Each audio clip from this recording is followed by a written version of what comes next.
Maharashtra superfast news चॅनलमध्ये आपले सहर्ष स्वागत आहे। खास सत्याची थार लेखणीची महाराष्ट्रातील ताज्या आणि वेगवान बातम्या पाहण्यासाठी आपल्या हक्काचे चॅनल शेअर करा, लाईक करा आणि सबस्क्राईब करा। धन्यवाद। JSW डोलवी समोरील अपघात टाळला असता। रस्ता सत्याग्रही चैतन्य पाटील यांचा प्रशासकीय निष्काळजीपणावर मोठा खुलासा। मुंबई गोवा राष्ट्रीय महामार्गावरील JSW डोलवी समोरील अपघात वेळेवर दुरुस्ती झाली असती तर टळला असता, असे मत चैतन्य पाटील यांनी व्यक्त केले।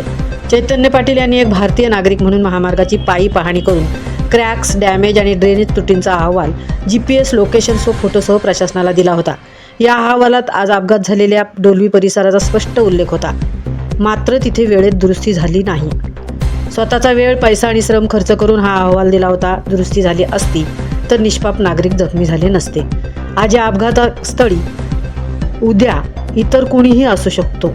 अधिकाऱ्यांनी आता तरी गांभीर्याने पाहावे। चैतन्य उषा लक्ष्मण पाटील। बंधू भगिनींनो, आज मुंबई गोवा राष्ट्रीय महामार्गावरील JSW डोलवी समोरील अपघात तुम्ही बघितलात। तो अपघात वाचला असता, लक्षात आलं का तुमच्या? ते कसं वाचलं असतं ते बघा तुम्ही। हा पायी रस्ता सत्याग्रह जेव्हा 29 दिवस 490 किलोमीटर रक्ताचं पाणी करत, स्वतःचा वेळ खर्च करत, पैसा खर्च करत जेव्हा हा रस्ता सत्याग्रहाचा अहवाल त्यांच्यासमोर सादर केला, त्याच्यामध्ये असणारे त्रुटी आणि उपाययोजना देखील आपण दिल्या। म्हणजे काही ठिकाणी चांगला रस्ता आहे, पण तो चांगला रस्ता आणि मध्येच खड्डा आणि त्याच्याने जाणारे जीव, क्रॅक्स, ह्या सर्व ड्रेनेज सिस्टम, ह्या सर्वांचा डेटा आपण त्यांच्याकडे दिल्यानंतर देखील काही ठिकाणी कार्यवाही केली, पण काही ठिकाणी अजूनही कार्यवाही करणं बाकी आहे। आणि याच कारणामुळं आज जो झालेला अपघात आहे तो बघू शकता तुम्ही। कारण की ह्याच्या माझ्या हा जो आपला अहवाल आहे त्याच्यामध्ये त्याच्या शेवटच्या लिंकला देखील सर्व दिवसाचे फोटोग्राफ्स आहेत। आता हा तिसऱ्या दिवसाचा आपण डेटा उघडतोय।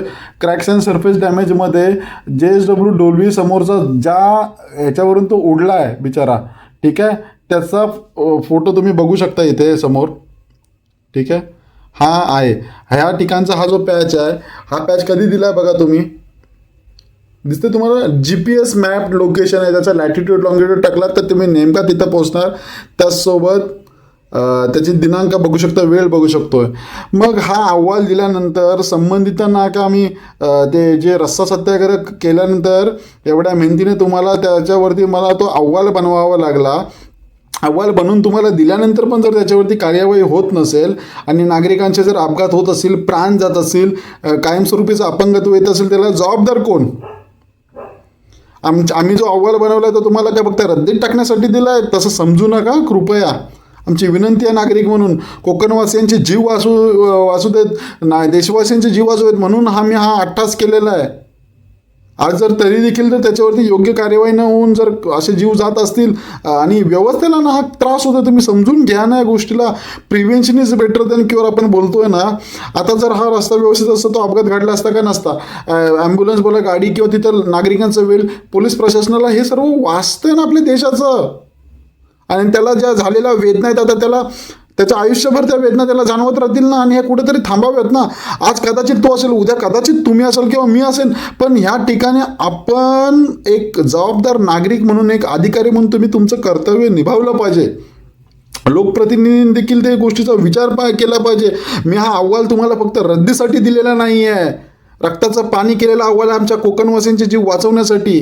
आणि हो, म्हणजे मुंबई महाराष्ट्रापासून ते दिल्लीपर्यंत जर तुम्हाला हँड टू हँड पण तिला ईमेल पण केलं करत नसेल तर करावं का? हो का? तर आम्ही सर्वसामान्य नागरिक आहे म्हणून तुम्ही लक्ष देत नाही का त्याच्याकडं?